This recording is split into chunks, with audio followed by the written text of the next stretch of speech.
The STEM Society. What's happening, people? My name is Cole Jackson. This is the STEM Society. Welcome back.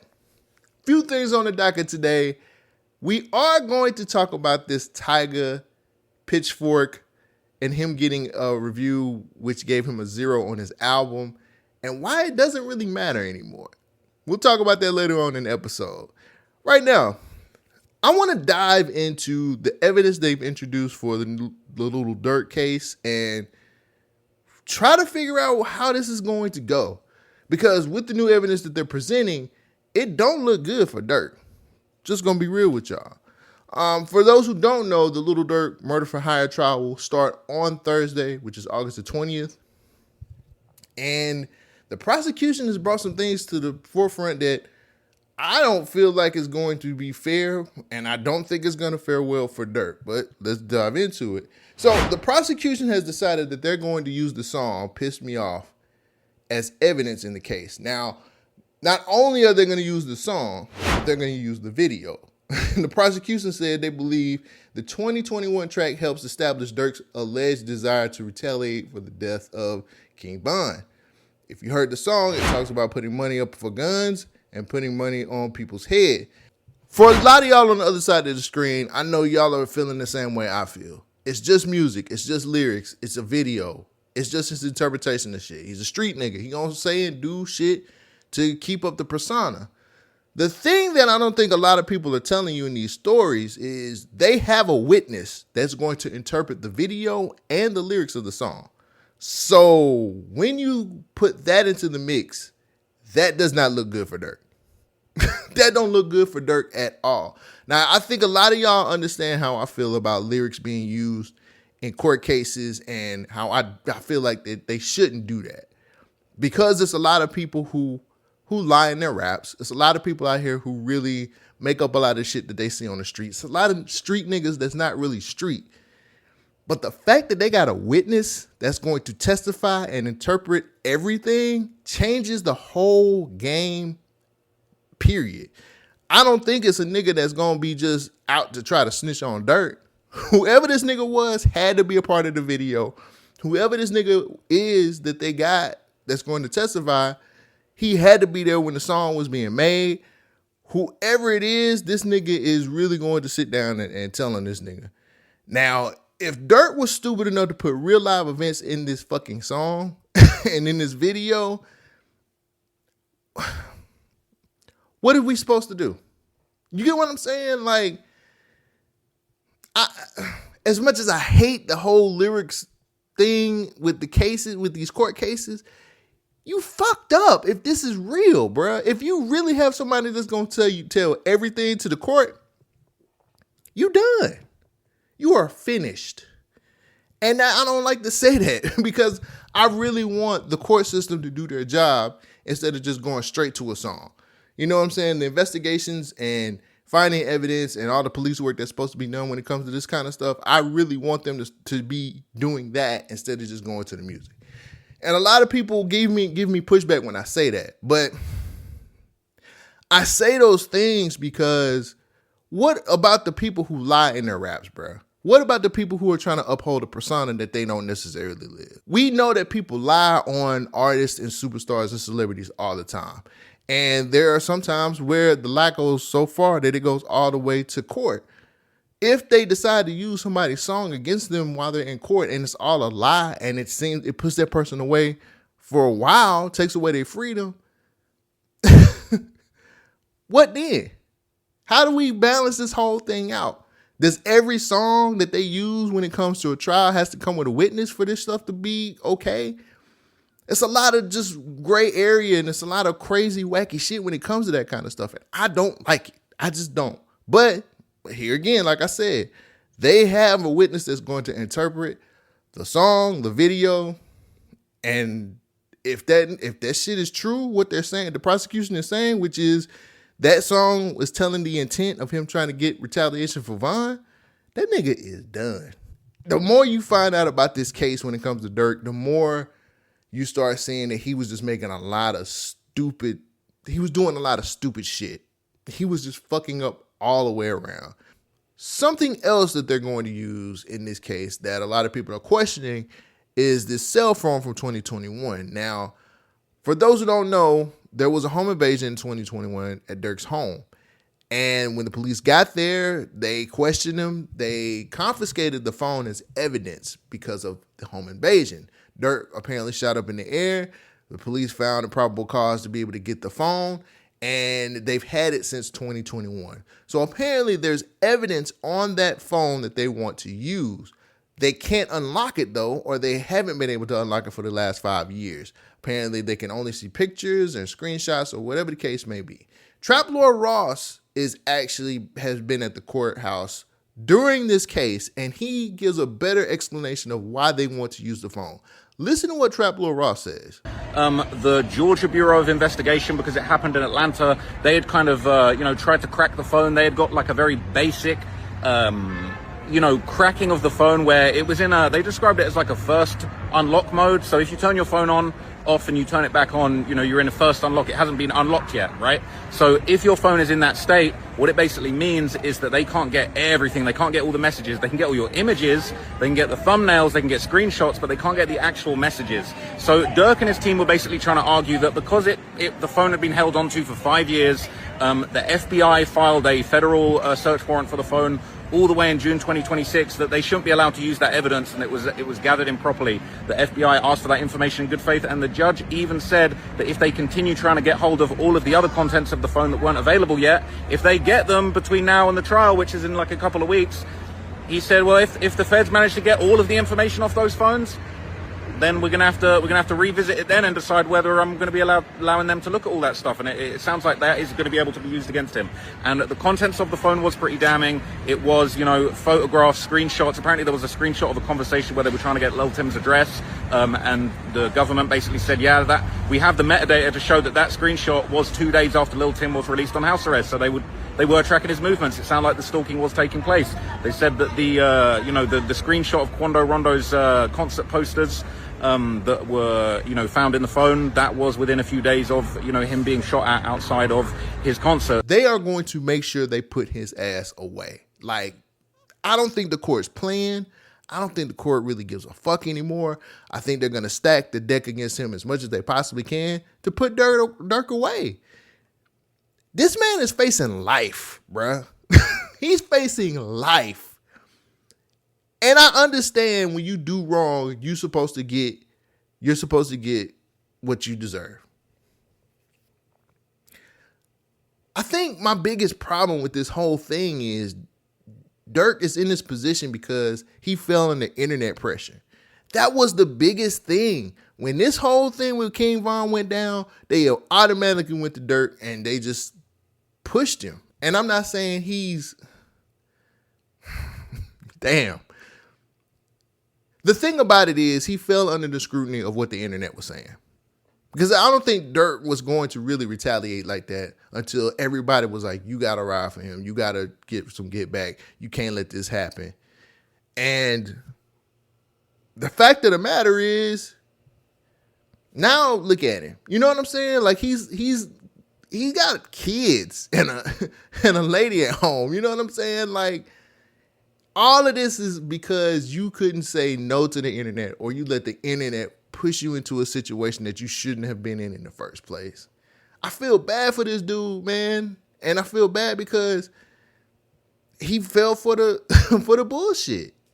He really fell for a lot of the internet bullshit that a lot of us know is not real. The internet's not a real place. I don't know if his legal team is good enough to be able to handle what they're putting on this man. But he got to get something figured out. He got to get something figured out, or he gonna have life on his chest. There's one more thing on the internet that's been going around, and I don't know if it's true or not because I've only seen it on blog, and it feels like a lot more blog talk than anything else. They are saying that there are 35 witnesses that are looking to testify against Durk.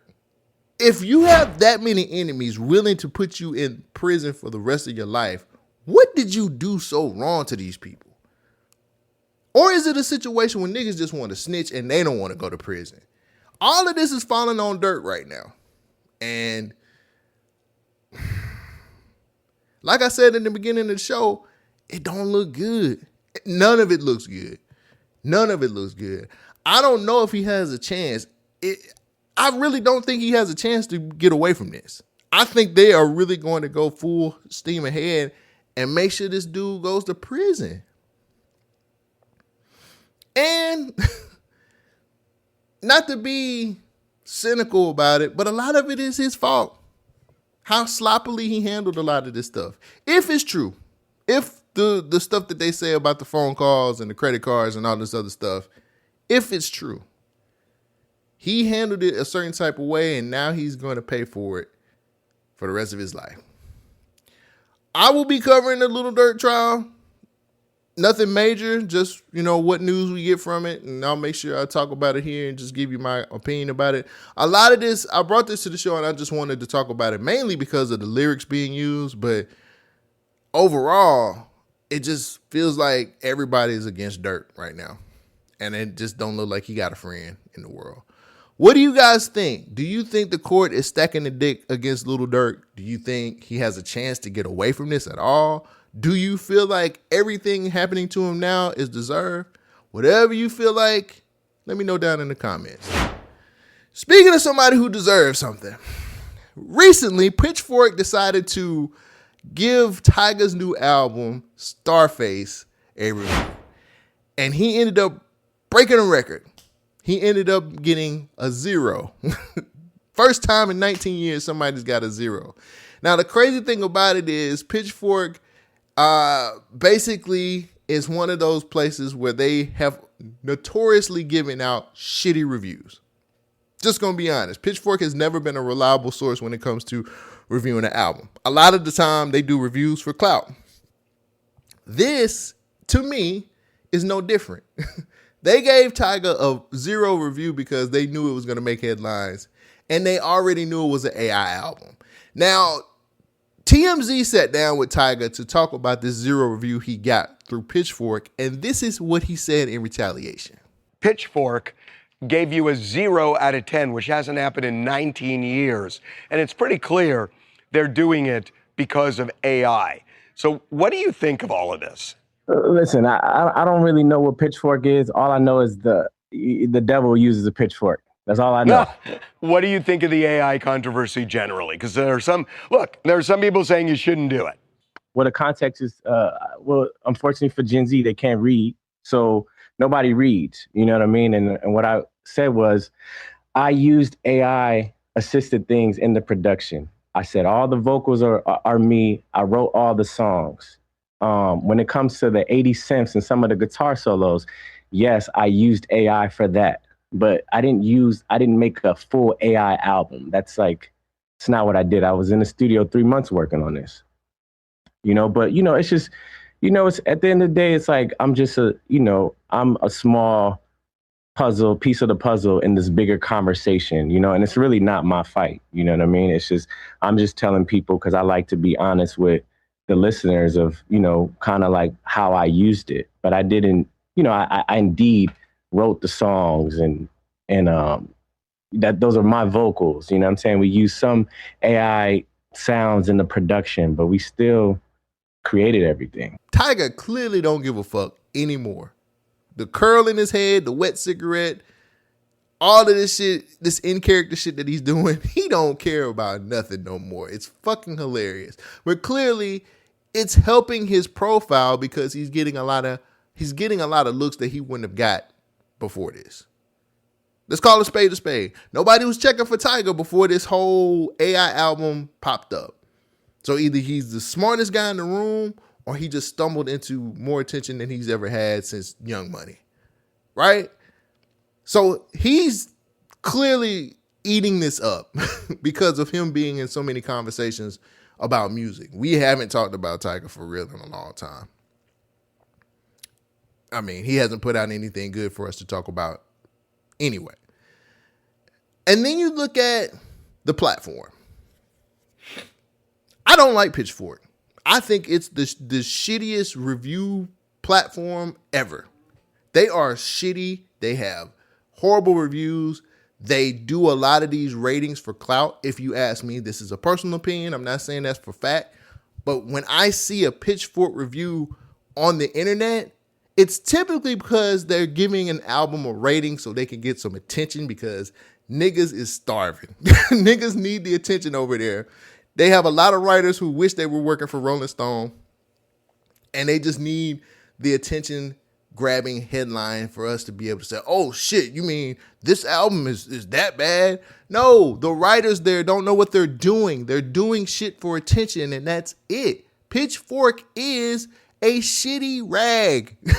Nobody that I know that listens to music respects their reviews. Nobody gives a fuck about their ranking because their rankings don't matter. I've never read a review from Pithcfork that made sense or that was good or that was on the level of other review platforms that I enjoy. They're clout chasey. They're clout chasey. And the fact that you have the headline of the first album to get a 0 in 19 years, that's going to attract some people.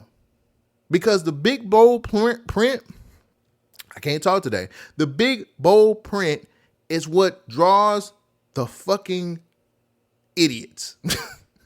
What? 19 years? Tyga, man, that nigga ain't shit. Newsflash, Tyga hadn't been good in years. We should know this already.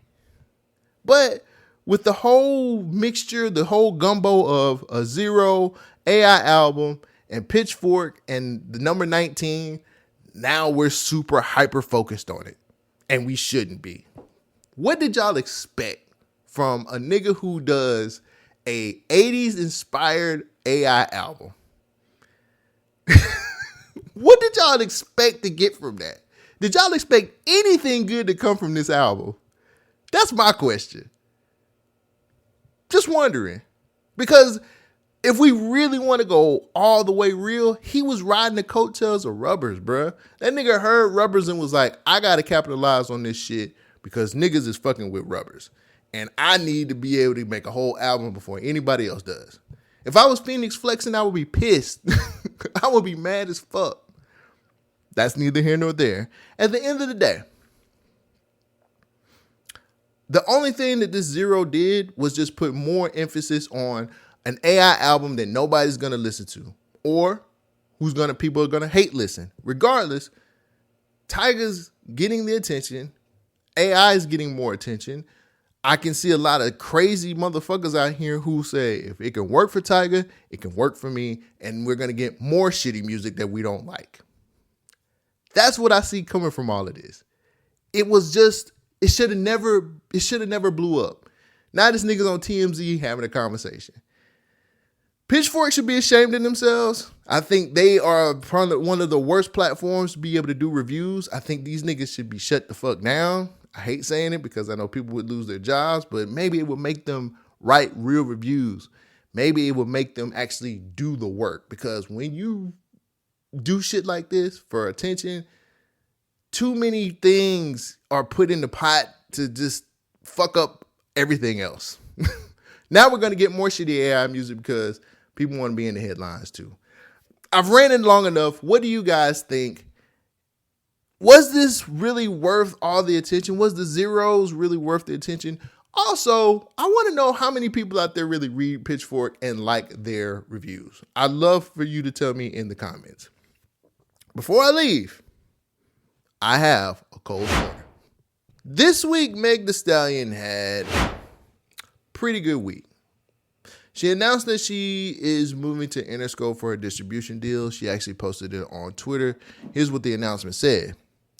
Hot Girl Productions, Interscope Records, new level unlocked. Heidi's, I signed a distribution partnership with Interscope, owning my masters and publishing and maintaining my independence as an artist is always my priority. Everything I've built has been about trusting my vision, owning my power, and never putting a ceiling on how far I can go. And now we're going higher. I can't wait for this next chapter in my new Interscope family. I'm forever grateful. Act 3 is on the way. I love this move to Interscope.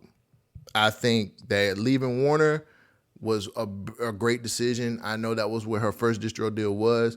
I was very iffy about it because of Warner's history. Not really not really sure if Warner was the best fit for her. And I think she's seen that as well. And that's why moving to Interscope is a big deal. I think that's a great move. I love the fact that here recently, Meg Thee Stallion, as an independent artist, has figured out the business side of things. I feel like, and not a lot of people will agree with me, but I'm going to say it anyway. I feel like she's starting to become the blueprint for how you should move as an independent artist. I feel like she's becoming somebody who, business-wise, is very smart with the things that she has under her belt. She has a swimwear line. She has a Popeye. She has a nonprofit. Like, she's doing a lot of things. She has a tequila brand as well. She has a lot of brand deals. And the fact that she stayed afloat for so long, ever since that one time where she got on Instagram Live crying about her contract, her deal, how she couldn't put music out, to here, I think that's a lot of great growth. And I think a lot of people don't really realize how hard it is when you're doing things independently to be able to make those types of moves. I have to celebrate her, because more independent artists can do this. Like, she's proving it, completely proving it. Now, she was on the Michelle Obama podcast this past week, and she talked more about branding and who she is and how she's moving. Listen to what she talks about when it comes to her branding and the kind of moves she's been making recently. It was just already so big. It just started being everywhere. Like, I would see Hot Girl Grill or hot this summer, hot that. And I'd be like, wait a minute, excuse me, hold on. Now, Chipotle. This is definitely my thing. So if you want to be an extension of hot anything, it's Megan Thee Stallion. So y'all just gonna remember that every time you got to come ask me to use it. You know who to call. I feel like it's just important to have a handle on your name, your brand, your likeness.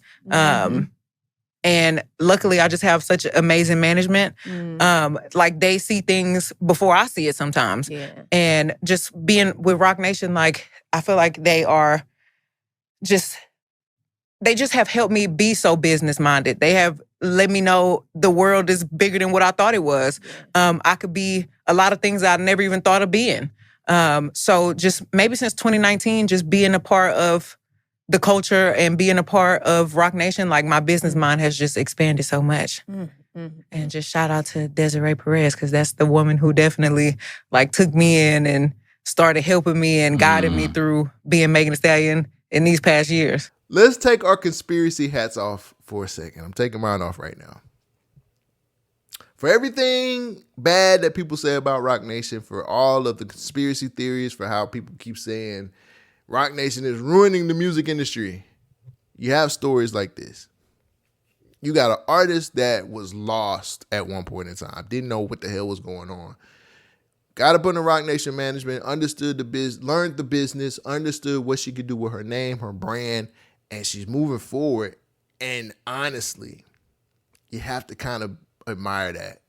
You kind of have to be like, yo, she's actually doing things that a lot of female rappers should be doing when it comes to their name, their brand, their popularity. And she's moving independently. She owns her masters. She actually has a lot of different things happening with her name, the branding. All of it is working, bro. And we have to give credit to Roc Nation for that. No matter how you feel about them being the invisible hand or whatever academics has to say about it, at the end of the day, they took somebody who, for all intents and purposes, and I might get some flack for saying this, but I'm cool with it, a victim of the industry. Because when she went live that time and was like, my label, I signed this bad deal and I was young and all this other shit, she went from that to this. And I really respect the growth, and I respect the fact that she's learning and she's taking her power back when it comes to her music brand or her name. I like that shit. Sorry. I love the fact that people who decide to take the independent route learn the business and do whatever they can to get as much streams of income from her name, from their name, as they possibly can. And if you can't respect Roc Nation for helping her with that, then you're an asshole. You are an asshole. I know she's still young in music, But this is an opportunity for her to kind of pass down what she's learned and give other women an opportunity to do what she's doing. Because there's not a lot of women who would take advantage of what she's taking advantage of or having the knowledge to do so. And I want more women rappers to be able to move like she's moving, because let's be real, women rap right now is in a they're in a place where it ain't looking so hot. Which leads me to her announcing her new album. She also said that Act 3 is dropping soon. And this is where people are probably going to get pissed off at me, because now I'm going to be all the way real. You got to have a hit. You need to be solidified. If this album doesn't work, you're going to be questioned as far as your rap ability. Now, she said, I think in an interview, she said that she's moving back into the Tina Snow side of things, that Tina Snow persona, which that's the persona I like the most. When she Tina Snow, that's rapping Meg. That's when Meg gets her shit off. I love that side of her. And she said in Act 3, that's what she's going to lean into more. I got to be real with you. To me, and it might not be for everybody else, but for me, this is a make or break album. Act 3 is really like either you got it or you don't got it. Act 2 was decent. I think she did 41K first week, debuted at number 3 with Act 2. So, she can do those types of numbers and be okay because of her being independent. But this needs to be a blockbuster. For you to be up there with the names of Cardi and Nicki and, the big time female rappers, Act 3 is a make or break album. I'm calling it right now. A lot of people might not see it that way. I do. If you're going to sit up here and leave Warner to go to Interscope, which I think Interscope gives you a better opportunity to have this kind of album, you got to come out with a solid hit. Like, this album has to be undeniable for us to be able to start putting your name up there with the greats. That's just how I see it. Now, everybody might not think the same way. I know Meg can rap. I've talked about her rapping before. I just think there were situations where she was trying to take advantage of things and didn't really know what she was doing. Like, when you listen to Tina Snow and when you listen to Fever, you understand, like, she gets it. Even when Act 2 came out and she dropped the first single off Act 2. I can't even remember the name of the song. It leaves me right now. But that first song, when she sounded straight Houston, she had all the Houston rap legends on that video. That's the type of Megan Thee Stallion I want to hear, because she can fucking go.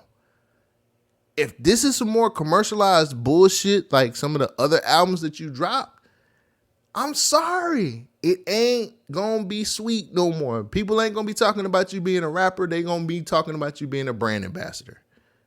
Facts is facts. You have to come out with something that's going to hit, that actually shows more of who you are rap-wise. And I'm not saying you gotta leave the pussy rap shit alone, but can we minimalize it a little bit? Can we get back to like you really like digging into your bag when it comes to rapping? You get what I'm saying? Like, right now you are, for all intents and purposes, the pussy rap girl who fell in love with Klay Thompson and broke up with him. Right? And if I'm wrong, you can tell me I'm wrong. But right now, when you think about Meg, you just think, man, she fucks a lot. Like, that's your whole persona. She is fucking. And Klay Thompson ended up with her.